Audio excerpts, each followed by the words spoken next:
Super commando ध्रुव, उड़ती मौत। तूने लेडी बर्ड के काम में अड़ंगा डालकर अपने जीवन की सबसे बड़ी भूल की है, और आखिरी भी।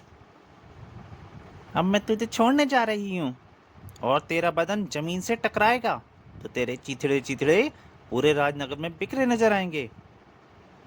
अब ध्रुव भी क्या करे जब परम पर फड़फड़ाती आए। उड़ती मौत। कथा और चित्र अनुपम सिन्हा। संपादक मनीष गुप्ता। रात के अंधेरे में काला आकाश परिंदों से खाली रहता है। उड़ते हैं तो सिर्फ वे पक्षी जिनको या तो इस काम के लिए सधाया गया हो, और या उनको जानबूझकर उड़ाया जाए। उस कबूतर को देखकर पीछे एक बाज तुरंत उड़ा था, और काले आसमान पर दो परिंदे, एक शिकार क्रियाच और दूसरा शिकारी, और उन पर नजर रखे हुए कुछ लोग। बालू, अपने कबूतर को कोई बाज हमला कर रहा है। बाज? फिर से बाज? लेकिन रात के समय बाज कहाँ से आ गया? लड़ाई छोटी सी थी। बाज के सामने कबूतर कब तक टिक पाया है, और वह भी तब जब बाज मामूली बाज नहीं हो। हमारा कबूतर गिर रहा है, घायल हो गया है। उस पर नजर रखो, देखो कि वह कहाँ गिरता है। उसको पकड़ना बहुत जरूरी है। गाड़ी गिरते कबूतर की तरफ दौड़ पड़ी, लेकिन कबूतर की किस्मत में जमीन पर गिरना नहीं लिखा था। उस समय रात की गश्त पर था कोई। कौन? अरे ये क्या? ये तो सबूत कबूतर है, पालतू कबूतर। ये घायल हो गया है, लेकिन इसके पैर में ये पैकेट कैसा बंधा हुआ है? ये पैकेट हमारा है लड़के, हमको यह पैकेट दे दे, बदले में कबूतर तू रख ले। कौन हो तुम लोग? इस पैकेट में ऐसा क्या है? इस पैकेट में बंद है तेरी मौत। बिना किसी चेतावनी के नालें तन गईं और गोलियां हवा में उड़ने लगीं। गुंडे किसी भी कीमत पर पैकेट को पाना चाहते थे, किसी भी कीमत पर, और यह कीमत वे सूद सहित चुका रहे थे। ध्रुव की मोटरसाइकिल दोनों गुंडों से टकराई, परंतु इस लड़ाई को कोई बड़े ध्यान से देख रहा था। ये गलत हो रहा है। इस तरह तो ये चारों मिलकर भी इससे पैकेट नहीं छीन पाएंगे, और जब तक ये पैकेट नहीं हासिल करेंगे तब तक ये अपने अड्डे पर जाने की हिम्मत नहीं करेंगे, और ये मैं नहीं चाहती। एक हाथ हिला और मौत एक बार फिर हवा में उड़ चली, और एक बार उसका निशाना था सुपर कमांडो ध्रुव। ओ ये बाज ने ध्रुव पर हमला करना शुरू कर दिया था। ध्रुव के गले से आवाज़ उतरी।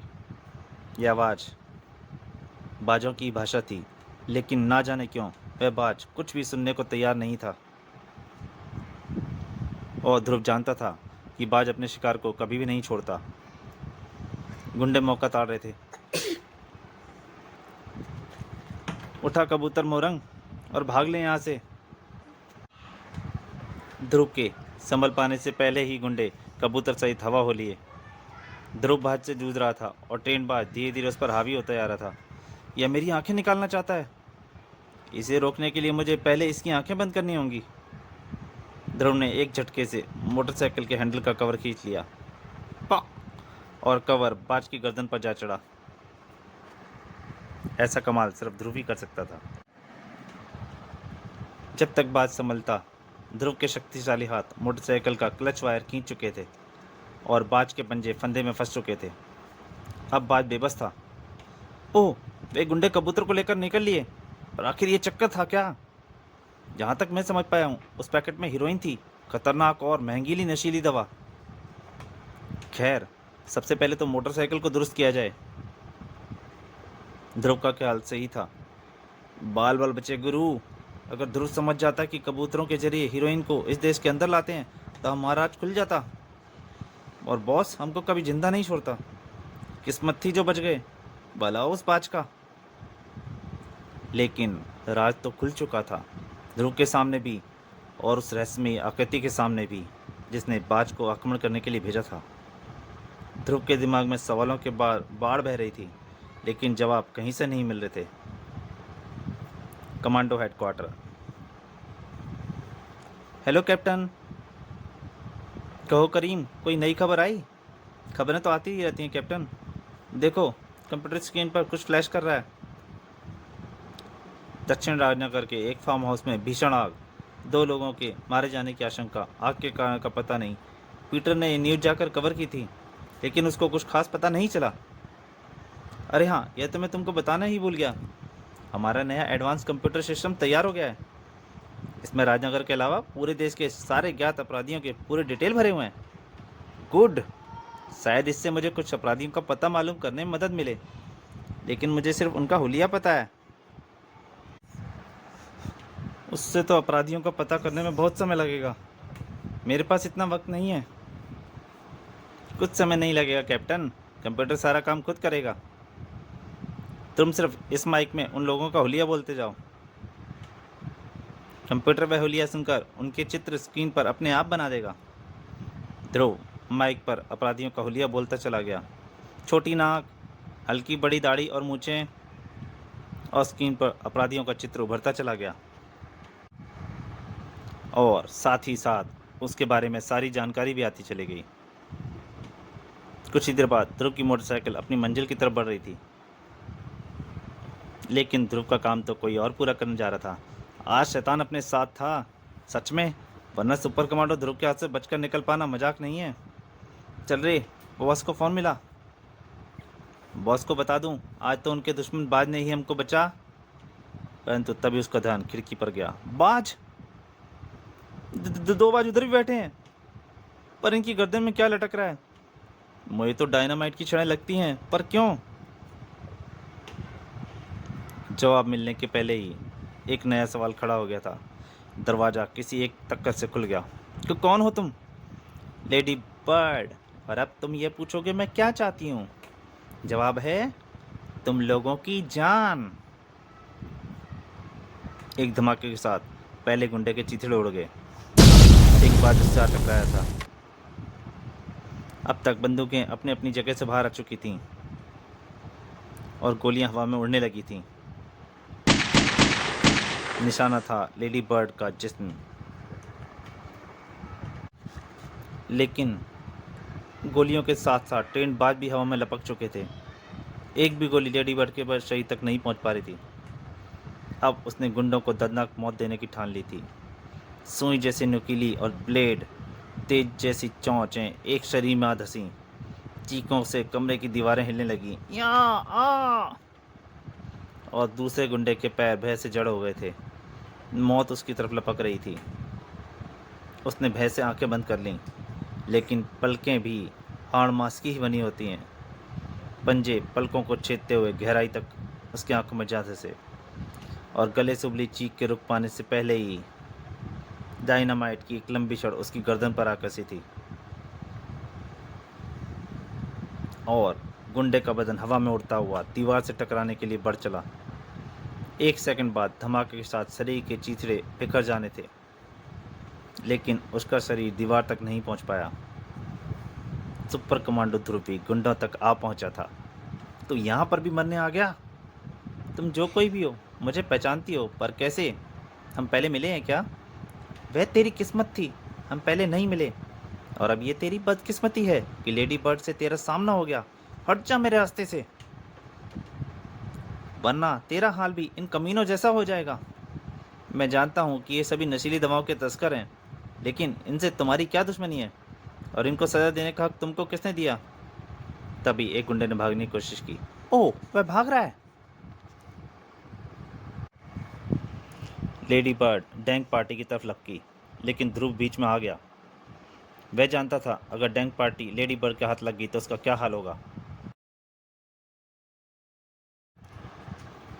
लेडी बर्ड के संभलने से पहले डैंग पार्टी टूटे दरवाजे से गायब हो चुकी थी और अब लेडी बर्ड का कहर ध्रुव पर टूटने वाला था।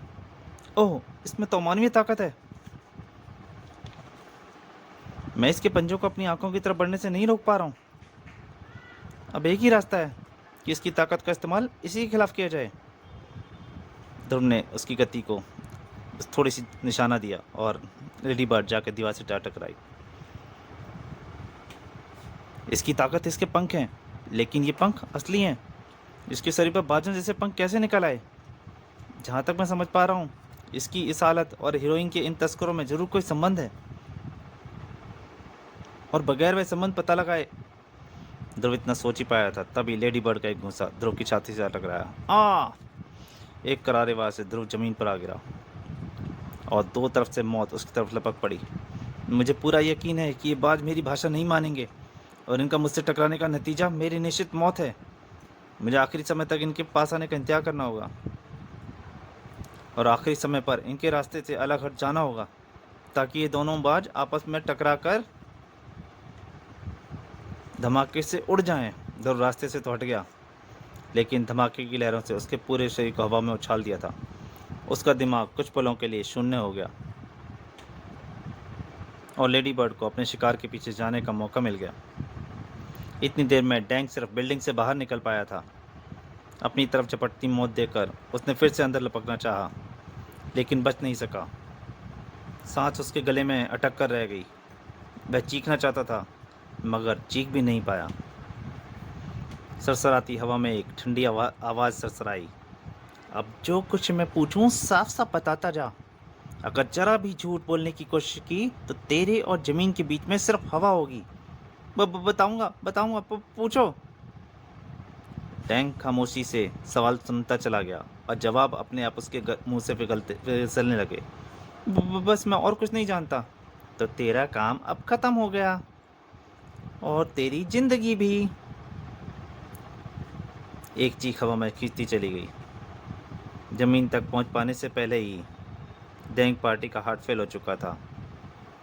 ध्रुव के सामने एक नया रहस्य खड़ा हो गया था, लेडी बर्ड। कहीं और भी इसी रहस्य में आकृति का जिक्र हो रहा था कि क्या तूने ठीक से देखा था ना? हाँ हाँ, किंग डैंग और बाकी तीनों भी खत्म हो गए, पर वह बाज जैसी लड़की उन चारों के पीछे ही पड़ी क्यों है? यह बाद में सोचेंगे। अभी तो दिक्कत यह है कि ध्रुव हमारा राज जान गया है कि हम टेंट कबूतरों के जरिए हीरोइन को इस टेंट देश के अंदर मंगाते हैं, लेके आते हैं। अब हमको कोई नया रास्ता सोचना पड़ेगा, क्योंकि ध्रुव को खामोश करना असंभव काम है। कमांडो हेडक्वार्टर में इतना तो पक्का है करीम कि लेडी बर्ड और हीरोइन के तस्करों के बीच में कुछ संबंध जरूर है, और वह संबंध दोस्ती का नहीं दुश्मनी का है। तभी पीटर वहाँ पहुँचा। Hello captain. ओ पीटर, कहाँ से आ रहे हो? पुलिस हेडक्वार्टर से। पता करने गया था कि दक्षिण राजनगर में जो फार्म हाउस जल गया उसके बारे में कोई नई जानकारी मिली या नहीं। सिर्फ इतना ही पता चला है कि मरने वाले भाई बहन थे।